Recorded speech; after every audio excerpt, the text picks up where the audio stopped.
Hi friends, నేను మీ వసంత official. ఈరోజు మన ఫుల్ వీడియో ఏంటంటే మా చిటితలకైతే ఇదివరకు షార్ట్ వీడియోలో చెప్పాను కదా ఫ్రెండ్స్, హోమ్ మేడ్ రెసిపీ పెడుతున్నానని చెప్పి. అది ఎలా తయారు చేసుకోవాలో ఫుల్ వీడియోలో చూపిస్తాను చూడండి. మా చిటితల్లి కూడా ఎలా ఇష్టంగా తింటుందో చూపిస్తాను మీకు. పిల్లలకైతే ఇది మిస్ చేయకుండా పెట్టండి, తప్పకుండా చూడండి. ముందుగా మనం వేసుకోవడానికి ఒక ప్లేట్ తీసుకొని నేనైతే మెజర్మెంట్ కోసం ఈ కప్పుతో అయితే తీసుకుంటున్నాను. మీరు ఏ కప్పుతో అయితే తీసుకోవాలనుకుంటున్నారో దాన్ని బట్టి తీసుకోండి. ఒక కప్పు గ్లాస్ బియ్యం. రాగులు అయితే రాగి పిండి కదండి, పిల్లలకి చాలా బలం అని చెప్పి ఎక్కువైతే తీసుకోవచ్చు. ఒక కప్పు అయితే రాగులు తీసుకున్నాను. సాయి పప్పు ఉంటుంది కదా, సాయి గుళ్ళు అయితే హాఫ్ కప్పు, పప్పులన్నీ హాఫ్ కప్పు వేసుకోండి.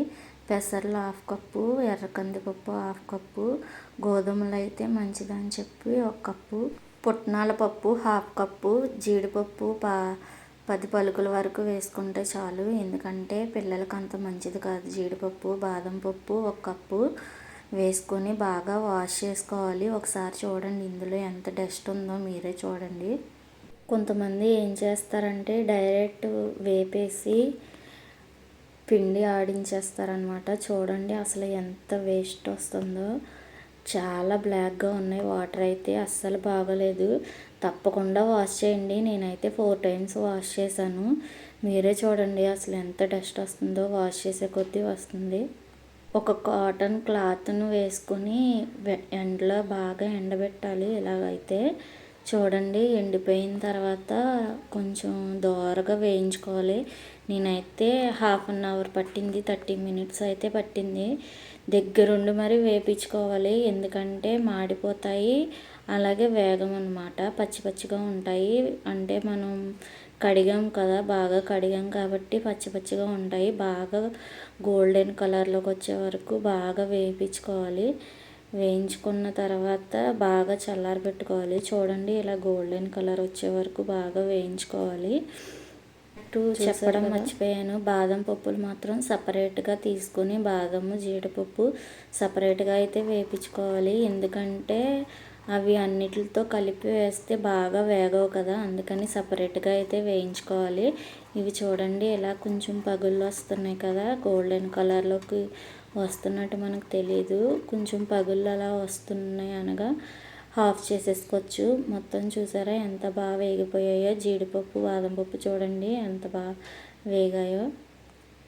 ఇంట్లో గ్రైండ్ చేసుకునే వాళ్ళు ఇంట్లో గ్రైండ్ చేసుకోవచ్చు, కానీ బయటికి నేనైతే మా మామయ్య గారు బయట ఆడించడానికి అయితే తీసుకెళ్లారు. ఎందుకంటే ఇంట్లో ఆడుతుంటే కొంచెం బరగ్గా ఉంటుంది, పిల్లలకి కొంచెం అరుగుదల ఉండదని చెప్పి బయట అయితే ఆడించారు. చూడండి అసలు ఎంత స్మూత్గా ఉంటుందో, ఒక్క పలుకు అనేది కూడా ఉండదు. అదే మనం ఇంట్లో ఆడుకుంటే చాలా బరగ్గా ఉంటుంది, అందుకే బయట అయితే ఆడించామన్నమాట.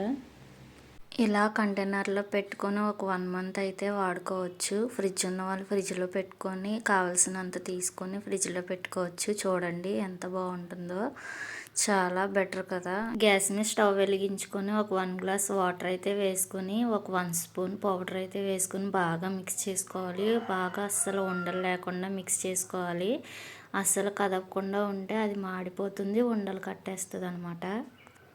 తిప్పుతూనే ఉండాలి. చూడండి ఇలా బుడగలుగా వచ్చేంత వరకు తిప్పుతూనే ఉండాలి. కొంచెం అలా వచ్చిన తర్వాత అయితే ఉండలు కట్టకుండా అయితే ఉంటుంది. ఫస్ట్ వాటర్ చల్లగా ఉండగానే పౌడర్ వేసినప్పుడు బాగా మిక్స్ చేసుకోవాలి, లేదంటే ఉండలు కట్టేస్తుంది. వాటర్ వేడైతే మాత్రం ఖచ్చితంగా ఉండలు కట్టేస్తుంది. చూడండి ఇలా బాగా మరుగుతున్నప్పుడు వదిలేసినా పర్లేదు, కొంచెం మీడియం ఫ్లేమ్లో పెట్టుకొని బాగా మిక్స్ చేయాలి. బాగా మిక్స్ చేస్తే బాగా చిక్కబడుతుంది. కొంచెం ఇలా కన్సిస్టెన్సీ ఇలాగ ఉంటే చాలు, ఎక్కువైతే బాగా చిక్కబడకూడదు. చిక్కబడిన పిల్లలైతే గొంతుకు కొంచెం దిగదు కదా. మనకు కావాల్సినంత తగిన సాల్ట్ వేసుకొని సర్వ్ చేసుకుంటే చాలు. బాగా చల్లారిన తర్వాత కొంచెం నెయ్యి వేసుకొని మన పిల్లలకైతే పెట్టచ్చు. చాలా అంటే చాలా మంచిది, చాలా బలం. మా చిట్టి తల్లి కూడా చూడండి ఎంత ఇష్టంగా తింటుందో, మీరే చూడండి, తీసుకెళ్ళి తినిపిస్తాను.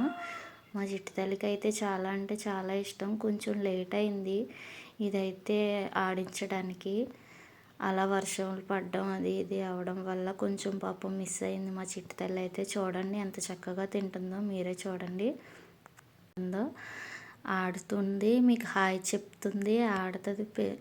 చూడండి కొంచెం ఫస్ట్లో వీడియోలో ఎలా పిలుస్తుందో. ఏదో కింద పడిపోతే ప్రతిదీ నోట్లో పెట్టేస్తుంది మా చిట్టి తల్లి. తనకి ఏమీ కనిపించకూడదు. చూడండి అసలు ఎంత చక్కగా కూర్చుందో కుర్చీలో అయితే. మనం పెట్టే ఫుడ్ని బట్టే కదా మన పిల్లలు కొంచెం బలంగా పెరుగుతారు. మనం పెట్టేది పెట్టకపోతే వాళ్ళకైతే కొంచెం హెల్తీగా ఉండలేరు కదా, వీక్గా ఉంటారు. మా చిట్టి తల్లి కూడా కొంచెం వీక్గానే ఉంది. అందుకని చెప్పి కొంచెం ఇవన్నీ వేసి పెట్టడం అయితే జరిగింది. నేనైతే ఈ మధ్య స్టార్ట్ చేశాను. ఫస్ట్లో అయితే మా చిట్టి తల్లి అయితే 9th మంత్ కంప్లీట్ అయ్యే వరకు పాకలేదనమాట. కొంచెం వీక్గా ఉండి ఇప్పుడిప్పుడే పాకుతుంది. అవి ఇవి పట్టుకుని లెగుస్తుంది. చూస్తున్నారు కదా మీరు కూడా వీడియోస్లో. అందుకని చెప్పి లెగిస్తుంది కదా, అటు ఇటు ఆడుకుంటుంది కదా అని చెప్పి నేను ఈ మధ్య మొదలుపెట్టాను ఒక 1 మంత్ నుంచి. చూడండి ఎంత అల్లరి చేస్తుందో మీరే చూస్తున్నారు కదా. కానీ మా చిట్టి తల్లికి మాత్రం ఇది కొంచెం అలవాటు చేసినా సరే చాలా ఇష్టపడింది. పాపం అది పెట్టకపోతే అది పెట్టలేదని కొంచెం చూస్తుంది. ఎలా పిలుస్తుందో చూడండి, రమ్మని దా దా దా అని పిలుస్తుంది. తప్పకుండా ఇలాంటివి మిస్ చేయకుండా మన బేబీస్ని మనం ఎంత జాగ్రత్తగా చూసుకుంటే అంత మంచిది కదా. మనం మన బేబీస్కి ఏది బెస్ట్ ఇవ్వగలిగితే అది మనకి ఓపుకున్నంత వరకు ఇవ్వాలి. మనం ఎలాగో అలా పెరగలేదు కదా, మనం వాళ్ళనన్నా కొంచెం జాగ్రత్తగా పెంచుకోవాలి.